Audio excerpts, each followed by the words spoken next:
Mga kabayan, ito na nga ba ang hinihintay ng buong Pilipinas? Dahil posible nang matuloy ang paglipat ng mga warship na fully armed, at baka sakali ring makabili tayo ng karagdagang air defense missile system na may mahabang range. Pero bago natin alamin kung anong barko at air defense missile system ito, paki-like muna ang video at huwag kalimutang mag-subscribe. Maraming salamat po. Alam naman natin na ang mga Abukuma-class destroyer escorts ay gustong ilipat o ibigay ng Japan sa Pilipinas upang mapalakas ang ating maritime defense. Dahil sa kakulangan natin ng mga barko na kayang humarap sa banta sa ilalim ng dagat, malaking tulong ang mga ito dahil talagang design sila para sa anti-submarine warfare. Ibig sabihin, bihasa ang mga barkong ito sa paghahanap at pagpuksa ng mga submarino. Kaya naman malaking improvement ito sa kakayahan ng Philippine Navy kapag nakuha nila ang mga barko na ito. Kahit na sinasabing luma na ang mga ito dahil mahigit ng 30 years ang kanilang serbisyo, nasa good condition pa rin naman ang mga ito. Katunayan niya na inspeksyon ng mga ito ng Pilipinas at nasa good condition pa ang lahat, kung saan kaya pa rin nila gampanan ang kanilang tungkulin. Nakaschedule ang mga ito na i-decommission o i-retiro ng Japan sa taong 2027 dahil nakatinggal lang ang mga ito.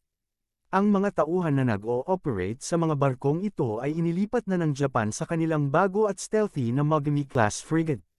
Dahil ang Mogami-class frigate ay kaunti lang na tao ang kailangan, at mas advanced ang mga sensors na gamit, kaya mas advantage pagdating sa laban. Parang US din mag-isip ang Japan, dapat lagi sila lamang pagdating sa laban. Kaya mga moderno at more advanced na mga weapons ang kanilang ginagamit.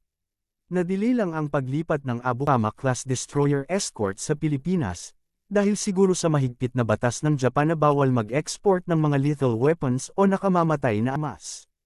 Kaya ang plano ay tatanggalin muna ang mga armas ng barko bago ilipat sa Pilipinas.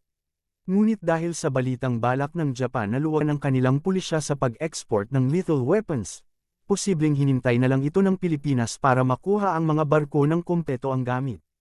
Ayon sa mga balita, pinapayagan na ngayon ng Japan na makapag-export ng mga lethal weapons lalo na sa mga bansang may defense agreement. Kaya malaki na ang tsansa na fully armed na ang mga Abukama-class na barko pagdating dito sa Pilipinas.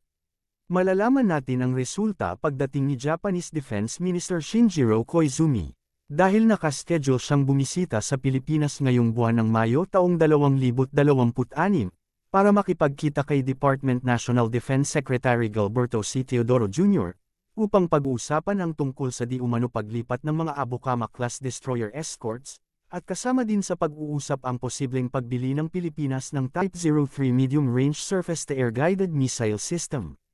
Kung saan dati nang napabalita na interesado ang Pilipinas sa missile system na ito. Ang Type 03 medium-range surface-to-air guided missile system ay gawa ng Mitsubishi Heavy Industries, at dinisenyo upang pabagsakin ang mga fighter jets, cruise missiles, at maging ang mga hypersonic threats. Mayroon itong advanced ISA radar na kayang mag-track ng hanggang 100 targets ng sabay-sabay. Ang pinakaastig dito, may range itong umaabot ng 80 kilometers. Mas malayo ito kumpara sa kasalukuyan nating Spider Air Defense na 50 kilometers lang ang abot. Sa pagbabago ng Japan sa kanilang export policy, malaki ang pakinabang ng Pilipinas dito.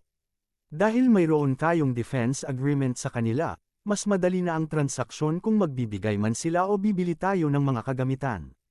Kaya kung hindi pa titigil ang China sa kanilang panghihimasok, baka tuluyan ng armasan ng Japan ang Pilipinas. Kaya abangan na lang natin ang mga susunod na balita.